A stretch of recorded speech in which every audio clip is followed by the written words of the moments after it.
Bon, on est sur le dernier exercice de Coding Game. Non, le dernier, un des derniers, pardon. Il est un peu plus dur que les autres, donc c'est niveau débutant, mais on essaie d'assembler quelque chose quand même, quoi. C'est pas juste 3 if ou juste une boucle, il y a un petit processus. Donc j'ai lu la consigne, elle est assez conséquente, elle est assez chiante, je vais vous la traduire, pas de panique, vous inquiétez pas. Donc ça c'est simple, c'est en deux parties. Il y a une première partie de l'énoncé, enfin des données qu'il vous donne. Ça consiste en un index, une liste d'associations clés-valeurs. Donc là, à gauche, c'est des extensions. Donc là, c'est HTML. Et ils associent à ça le meme type text slash HTML. Euh, celui qui va télécharger un fichier ou l'ouvrir, l'idéal c'est qu'il soit prévenu du type de contenu qu'il est en train de traiter pour savoir enfin, qu'il va s'apprêter à traiter pour savoir comment le traiter justement. Donc c'est à ça que ça sert cette extension là. Et du coup, pour la trouver, on analyse le nom du fichier. Et donc là, c'est ça qu'il nous dit. Il nous dit un fichier.html. C'est une extension de type, enfin, c'est un mime type de type slash text HTML. Text slash HTML. PNG, c'est image slash PNG, etc. Et donc, d'abord, il nous donnera sur deux lignes ces valeurs-là. Et ensuite, sur X lignes, 4 lignes, toute une liste de fichiers à traiter. Et il faut qu'on analyse l'extension pour lui dire si c'est un texte HTML ou si c'est autre chose. Et si ça fail, il faut écrire unknown. Voilà. Donc là, il y a no extension, c'est unknown. Donc voilà, donc c'est clairement en deux parties. Et si on regarde le code qu'ils nous ont fourni, c'est un peu le bordel. D'abord, ils récupèrent le nombre d'éléments et le nombre de lines. Donc, on va les renommer tout de suite, ça va être un peu plus clair. Ça, c'est le nombre de lines. Et ça, c'est le nombre de euh, mime type count. Voilà, c'était n. Ok. Ensuite, il nous a déjà fait la boucle.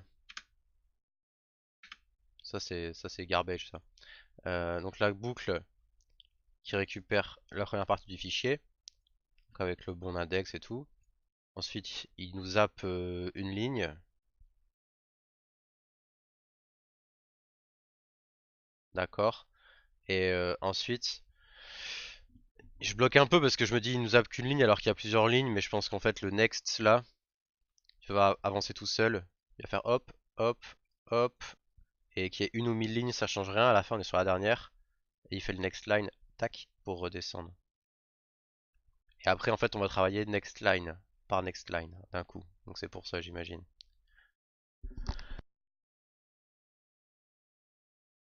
Et donc ensuite, on a ce for là où on va récupérer ensuite tous les fichiers. Fname, c'est file name euh, à la suite quoi. Et pour chacun des file names, il faut afficher son type. Ça déjà, on va le déplacer dans le for parce que ça va être fait à la volée, hein. Il n'y a pas de doute là-dessus. Donc je propose dans un premier temps de stocker les valeurs qu'il nous donne. Donc il nous donne des valeurs associées à une clé, à des clés. Donc association type clé-valeur, c'est un dictionnaire communément appelé map dans le monde du développement. Et l'implémentation standard, c'est la HMAP. Donc on peut stocker dans la HMAP en clé l'extension et en valeur le MIME type qui va nous intéresser. Ok. Donc on va créer une map. Map string string. On va l'appeler MIME map et c'est new hmap. J'aurais pu déclarer hmap à gauche, mais je mets map parce que c'est l'interface. C'est une pratique. Et là, j'étais pas obligé de me répéter. D'accord. Euh, Est-ce que je peux lui donner une size? Je pense que oui. Et la size qui m'intéresserait serait un tout petit peu plus grand que ce que je vais mettre dedans. Oups. Et ce que je vais mettre dedans, c'est ça. Voilà. Me demandez pas pourquoi, c'est c'est les arcanes de Java. Alors, passons. Ensuite, là, on va remplir notre map. Donc, mime map.put, clé valeur. Donc, clé ext, valeur mt. D'accord. Ext, je vais le mettre point to uppercase parce que je vois que des fois ça varie là. Là c'est écrit en grand, là c'est écrit en petit. Et je lui fais pas confiance. Peut-être ça va varier là aussi. Donc je vais pas partir du principe que c'est toujours en petit. Je vais me le uppercase. Et comme ça au moins on est serein. Donc la méthode to uppercase, bah, les A les transformer en grand A. Enfin voilà, c'est assez simple. Ok. À la limite ce qu'on peut faire là. Ce que je conseille, parce que bon moi je sais ce que je fais, mais pour un débutant, là on a déjà écrit beaucoup de code. À ce stade là, on va afficher en console notre map pour voir à quoi elle ressemble. Cannot infer type argument for hmap. Ah, à partir du moment où je mets pas le même type, il arrive plus à inférer?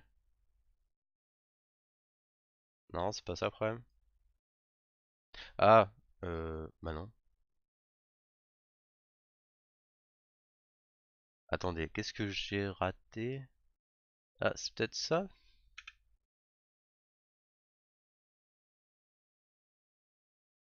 Ok. Y a pas un constructeur?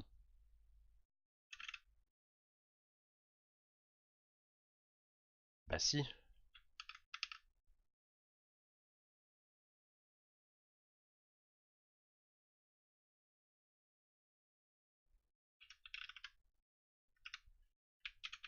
Peut-être un cast en int qui lui manque?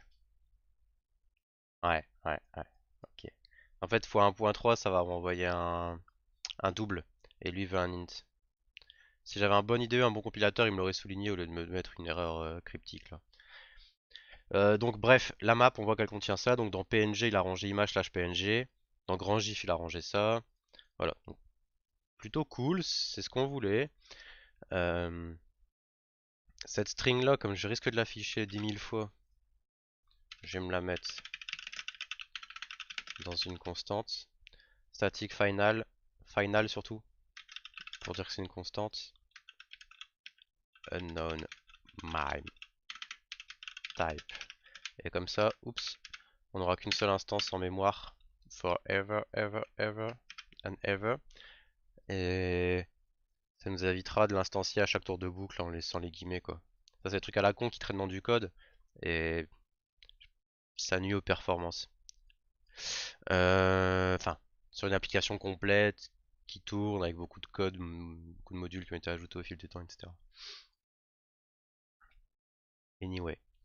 Donc là la MyTab elle est bien. Ensuite on parcourt nos lignes. Donc ce qu'on voudrait faire déjà, c'est récupérer l'extension. L'extension, la règle c'est quoi? C'est que c'est après le dernier point du fichier. C'est écrit quelque part là, je l'ai lu. Et de toute façon ça vous le savez je pense. Donc pour récupérer le dernier index d'un truc, c'est super cool et en Java il y a une méthode pour ça. Sur les strings, donc c'est la méthode qui s'appelle euh, last index of. Alors ça prend plusieurs trucs et nous ce qu'on va lui donner c'est un caractère et on veut qu'il commence du début. Donc le caractère qu'on cherche c'est le point et il n'y a pas de petit profit. Écoutez les gars, j'ai envie de dire le point, même tarif, constantisation instantanée, euh, dot, on va l'appeler char dot. Et ça va nous renvoyer un int qui est la dernière position de ce caractère là dans cette string-ci. Donc int last index of dot. Ok. Le truc, c'est que moi je connais l'API, donc je peux vous le dire. S'il trouve pas le point là, faut toujours penser au cas, au edge case. Euh, L'index off va vous renvoyer -1. Plutôt que de balancer une exception, ce qui est un peu relou. Il vous donne -1 et comme ça vous pouvez gérer l'erreur tranquillement. Donc on va gérer l'erreur tout de suite. Et c'est toujours bien de gérer les erreurs en haut des méthodes plutôt que en bas. Ça permet de sortir tout de suite dès qu'il y a un souci. Enfin, je vais pas détailler, mais je retenais juste ça. C'est mieux de le faire à l'entrée de la méthode qu'à la fin. Donc if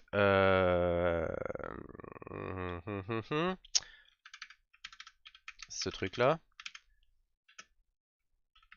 comment j'ai raté ça, est égal à -1. Ça veut dire pas de point. Donc là on peut faire sysout du résultat et continue. Voilà, on se barre directement. Ensuite, dans le cas où tout va bien, on va récupérer notre extension. Donc string ext. L'extension c'est quoi? C'est la partie qui va du point à la fin du fichier, à la fin du nom de fichier, la fin de la string quoi. Donc le point c'est ça, et la fin de la string c'est ça, point length. Et moi je vais récupérer la sous-partie qui correspond à ces index là. Donc c'est la méthode substring,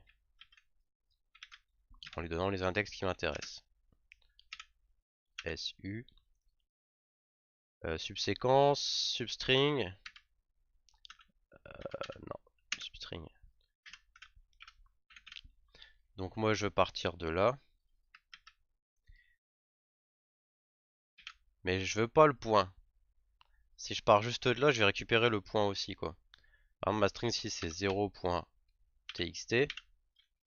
Le last index de point, c'est pas 0, 0 c'est 0. Enfin, mettons c'est a.txt.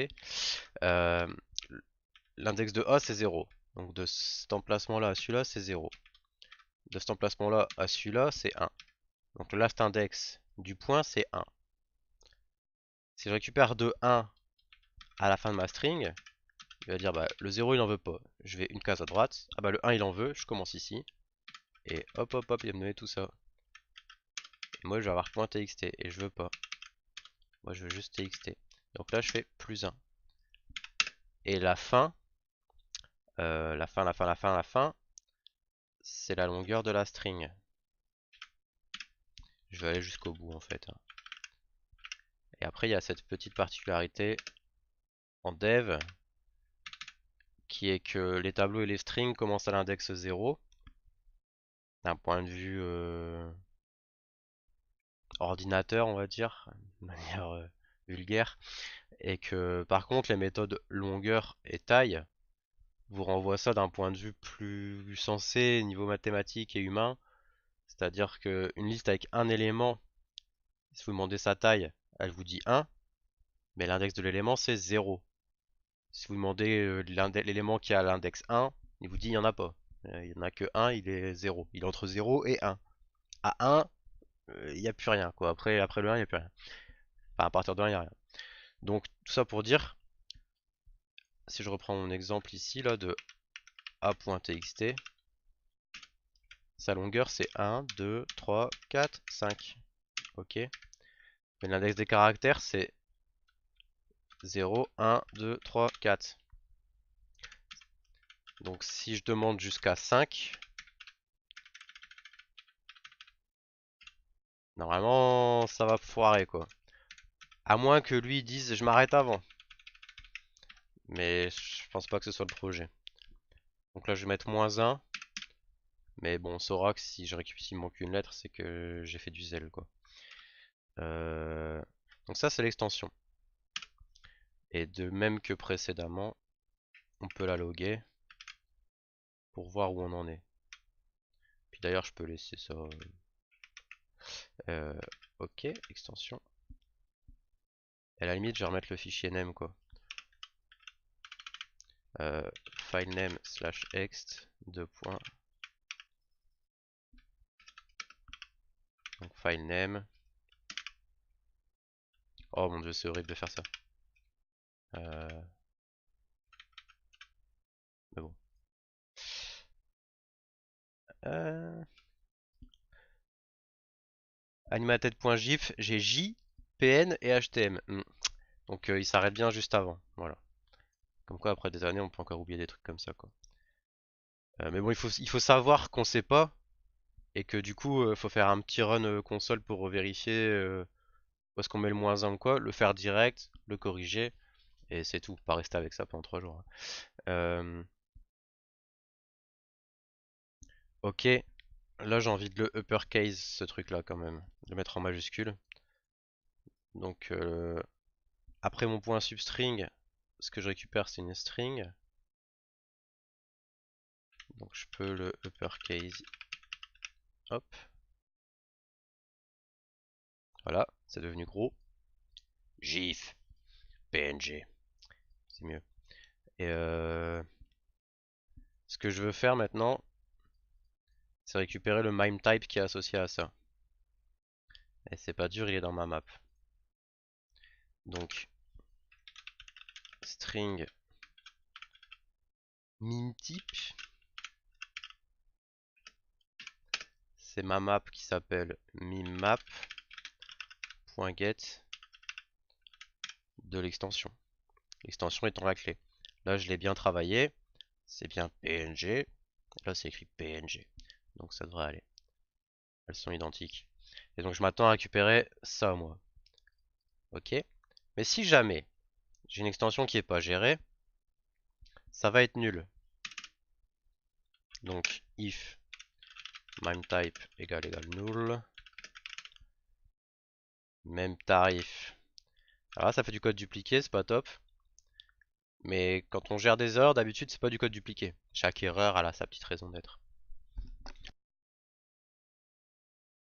Donc là, on pourrait imaginer un service un peu plus sympa que ce qu'il nous demande de coder, qui serait capable d'expliquer, bah là, il n'y a pas d'extension, et là, elle est inconnue. C'est pas tout à fait pareil. Plus l'erreur est précise, mieux c'est quand même.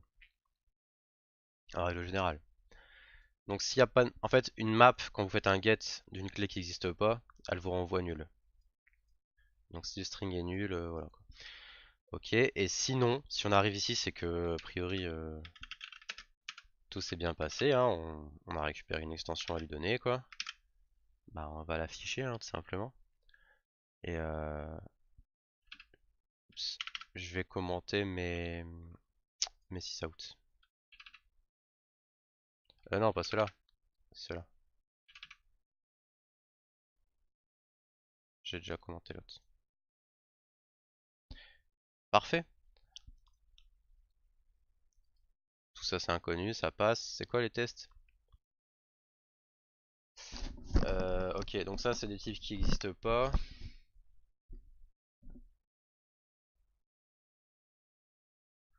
Ça, il y en a quelques-uns qui existent. Il y a des pièges avec des points et tout, bizarre. Là, il y a un point, il y a écrit un après, donc ça c'est un coup à faire planter les algos qui prennent pas en compte les cas étranges. Ok. Un spécial. Ah là, il y en a 10 000 de chaque. Mais bon, les forces, c'est lui qui me les a donné. Donc il y a quoi? Il y a mon substring, mon uppercase, mon last index off, ma map. Il n'y a pas grand chose, hein. Je pense pas que ça va suffire à fail. En termes de timing, je veux dire. Yes, ça passe. Ok, parfait. Ouais. Bon, on va l'envoyer, regarder un peu le code des autres. Et puis c'est pas foufou, hein. Donc typiquement le genre de choses, encore une fois, mieux vaut que ce soit facile à relire que que compact et génial et tout ça quoi. Voilà, voilà, voilà. Alors c'est quoi ça? En fait c'est la même chose que moi mais en super petit. Là c'est quoi? Pareil.